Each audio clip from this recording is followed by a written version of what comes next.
Hello everyone, welcome back to my channel Bimala vlog. हजुरहरुलाई कस्तो छ? मलाई चाहिँ एकदमै सन्चै सुस्त फिट एन्ड फाइन छु गाइज।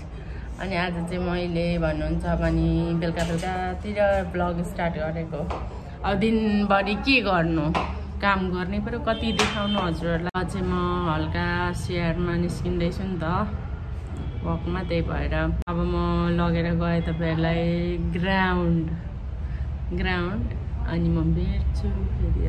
मैले चाहिँ एक्सर्साइज पनि लगाइसके हैन, तपाईहरुलाई चाहिँ देखाइन क्या। अब कति देखाउनु, मैले लाइभ गए क्या, फेसबुक लाइभ गए। फेसबुक लाइभमा चाहिँ छ मेरो। फेसबुक लाइभमा चाहिँ म गएर एक्सर्साइज हल्का गरेको देख्नुभयो होला गाइजहरुले हैन। अनि अब ब्लगमा चाहिँ बनाइन नि त। अब चाहिँ म जान्छु, म जाँदैछु भगवानको दर्शन गर्न। पूजा करने का मन नहीं करता, पर मंदिर जाने का बहुत मन करता है मेरा। क्या करूं, क्या हो रखा है मुझे। हाँ गाइस,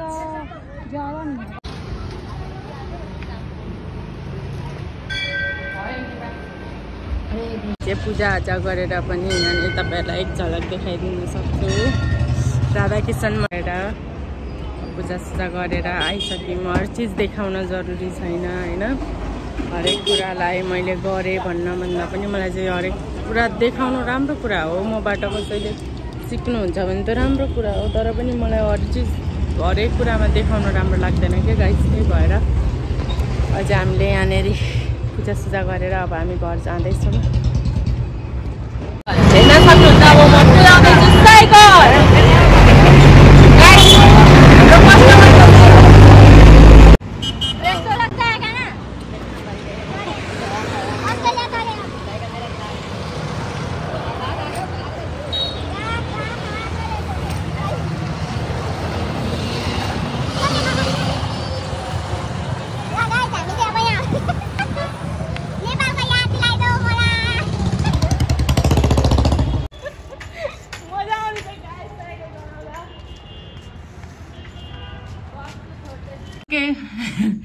ओके गाइस, मेरो भ्लग कस्तो लाग्छ हजुरहरुलाई? राम्रो लाग्छ भने लाइक, कमेन्ट, शेयर, सब्स्क्राइब गर्न च्यानललाई नभुल्नु। यार घन्टी बजाउन चाहिँ नभुल्नु है गाइस। त्यो बेल आइकन भन्छ घन्टीलाई ट्याङ्ग पारेर हातले क्लिक गरिदिने अनि अलमा राख्ने है गाइस। ल यति गरिदिनु पर्यो।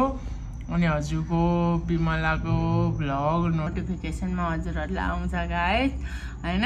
अनि त्यसपछि भनेको मेरो भिडियो हेर्न पाउनुहुन्छ हजुरहरुले सबैभन्दा पहिला तपाईहरुकोमा आउँछ क्या। हस् त गाइस, मेरो कुराकानी भनेको यस्तै हो कि आजलाई चाहिँ यति नै भन्न चाहे। सबैजना आफ्नो ख्याल राख्नु होला, बस्नु होला राम्ररी। म पनि आफ्नो ख्याल राख्छु। आजलाई चाहिँ by by, love you, by.